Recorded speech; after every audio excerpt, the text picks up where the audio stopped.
नमस्कार, आओ मिलकर सीखे चैनल पर आपका हार्दिक स्वागत है। इस वीडियो में मैं लेकर आया हूं कक्षा 7 रसायन विज्ञान की दैनिक और वार्षिक पाठ योजना, जिसमें प्रकरण लिया है वस्तुओं के गुण फर्स्ट। इसमें शिक्षण बिंदु है द्युति यानी चमक, कठोरता और चुंबकीय या अचुंबकीय। तो चलिए शुरू करते हैं। प्रेजेंट बाय आओ मिलकर सीखें। सर्वप्रथम लिखेंगे विद्यालय का नाम, जहां पर आप ये लेसन प्रस्तुत करेंगे। कक्षा 7 विषय रसायन विज्ञान, प्रकरण वस्तुओं के गुण फर्स्ट। यहाँ पर दिनांक, कालांश और समयावधि 30 मिनट। फिर टेबल ड्रॉ करके एक तरफ लिखेंगे शिक्षण प्राप्ति उद्देश्य, दूसरी तरफ अपेक्षित व्यवहारगत परिवर्तन। शिक्षण प्राप्ति उद्देश्य में पहला लिखेंगे ज्ञानात्मक। इसमें लिखना है छात्र वस्तुओं के गुणों का प्रत्यय स्मरण कर सकेंगे, छात्र वस्तुओं के गुणों का प्रत्याविज्ञान कर सकेंगे। अवबोध, छात्र वस्तुओं के गुणों की व्याख्या कर सकेंगे, छात्र वस्तुओं के गुणों को समझ सकेंगे। फिर है ज्ञानोपयोग, जिसमें लिखेंगे छात्र वस्तुओं के गुणों से संबंधित ज्ञान का प्रयोग उच्च अध्ययन में कर सकेंगे, छात्र वस्तुओं के गुणों से प्राप्त ज्ञान का दैनिक जीवन की नवीन परिस्थितियों में उपयोग कर सकेंगे। कौशल, छात्र वस्तुओं के गुणों की जानकारी प्राप्त कर सकेंगे, छात्र वस्तुओं के गुणों को चार्ट द्वारा प्रदर्शित कर सकेंगे। अभिरुचि, छात्र वस्तुओं के गुणों के विषय में जानने में रुचि ले सकेंगे, छात्र वस्तुओं के गुणों के विषय में विचार विमर्श करने में रुचि ले सकेंगे।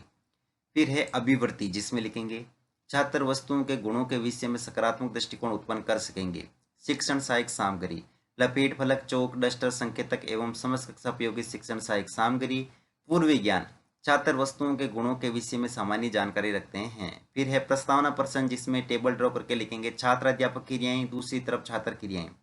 अगर आप छात्र अध्यापिका हैं तो जहां पर भी छात्र अध्यापक लिखा है उसकी जगह आप छात्र अध्यापिका लिखेंगे। इसमें फर्स्ट क्वेश्चन, रुई हमें कहाँ से प्राप्त होती है? पादपों द्वारा। पादपों द्वारा हमें जो वस्तुएं मिलती है वे क्या कहलाती है? प्राकृतिक वस्तुएं। प्राकृतिक वस्तुएं किसके द्वारा बनाई जाती है? प्रकृति द्वारा। प्रकृति द्वारा निर्मित वस्तुएं कैसी होती है? उत्तम गुणों वाली। प्राकृतिक वस्तुओं के गुण लिखिए, संभावित उत्तर। और यहाँ पर उद्देश्य कथन में लिखेंगे आज हम वस्तुओं के गुणों का विस्तार पूर्वक अध्ययन करेंगे। फिर है प्रस्तुतिकरण, जिसमें टेबल बना करके लिखेंगे शिक्षण बिंदु, छात्राध्यापक क्रियाएं, छात्र क्रियाएं, विधि प्रविधि और श्यामपट सार। शिक्षण बिंदु में पहला लिखेंगे द्युति चमक। इसमें विकासात्मक प्रश्न में फर्स्ट क्वेश्चन, घरों में पीने के पानी को कहाँ संग्रहित किया जाता है? घड़ों में। घड़े किसके बने होते हैं? मिट्टी के। मिट्टी के बने बर्तनों में क्या गुण होते हैं? संभावित उत्तर। और विधि में प्रश्नोत्तर विधि प्रविधि। फिर है छात्राध्यापक कथन, जिसमें लिखेंगे वस्तुओं से बनी धातुओं से बनी वस्तुओं में चमक होती है, जबकि अधातुओं से बनी वस्तुओं में चमक नहीं होती है। धातुएं वायु व नमी के संपर्क में रहने पर संक्षारण के कारण अपनी चमक खो देती है। यहाँ विद्यार्थी क्रिया में लिखेंगे विद्यार्थी ध्यानपूर्वक सुनेंगे तथा मुख्य बिंदुओं को अपनी अभ्यास पुस्तिका में लिखेंगे। विधि में वाक्यान विधि और श्यामपट सार में लिखेंगे धातुएं सामान्य चमक युक्त होती है, जैसे गहने बर्तन आदि। ये धातुएं चमक रहित होती है, जैसे मिट्टी के बर्तन, लकड़ी की मेज आदि। फिर है बोध प्रश्न, तो इसमें फर्स्ट क्वेश्चन, सामान्य चमक युक्त वस्तुएं प्रकृति में क्या होती है? धातुएं।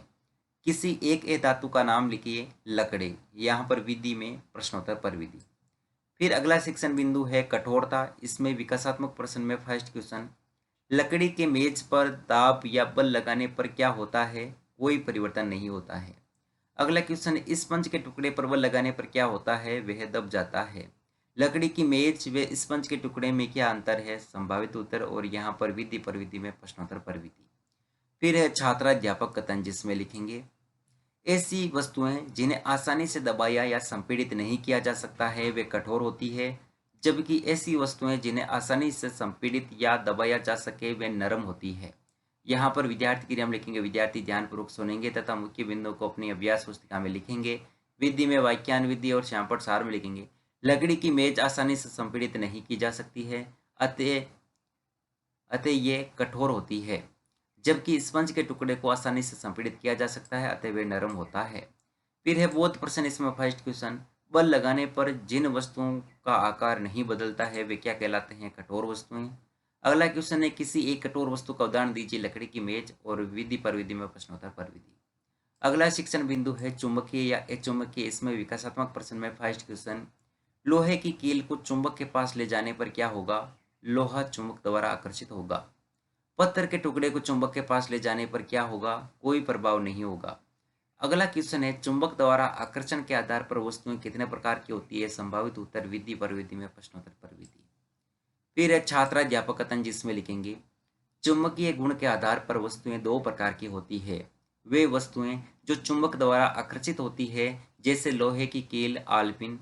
वे वस्तुएं जो चुंबक द्वारा आकर्षित नहीं होती है, जैसे लकड़ी का बुरादा। यहाँ पर विद्यार्थी क्रिया में लिखेंगे, विद्यार्थी ध्यानपूर्वक सुनेंगे तथा मुख्य बिंदुओं को अपनी अभ्यास पुस्तिका में लिखेंगे। विधि में वाक्यान विधि श्यामपट सार में लिखेंगे, वे वस्तुएं जो चुंबक द्वारा आकर्षित होती है चुंबकीय होती है, तथा वे वस्तुएं जो चुंबक द्वारा आकर्षित नहीं होती अचुंबकीय होती है। फिर है बोध प्रश्न, तो इसमें फर्स्ट क्वेश्चन, किसी एक चुंबकीय वस्तु का उदाहरण दीजिए आलपिन। किसी एक अचुंबकीय वस्तु का उदाहरण दीजिए प्लास्टिक। यहाँ पर विधि पर विधि में प्रश्नोत्तर पर विधि। फिर है मूल्यांकन प्रश्न, तो इसमें फर्स्ट क्वेश्चन, धातुओं में होती है चमक, गैस, ऑक्सीजन उपयुक्त सभी। प्लास्टिक का उदाहरण है चुंबकीय या अचुंबकीय। सामान्यतः प्रकृति में चंबक युक्त वस्तुएं धातुएं कहलाती है, सत्य या असत्य। चुंबकीय पदार्थों के नाम लिखिए।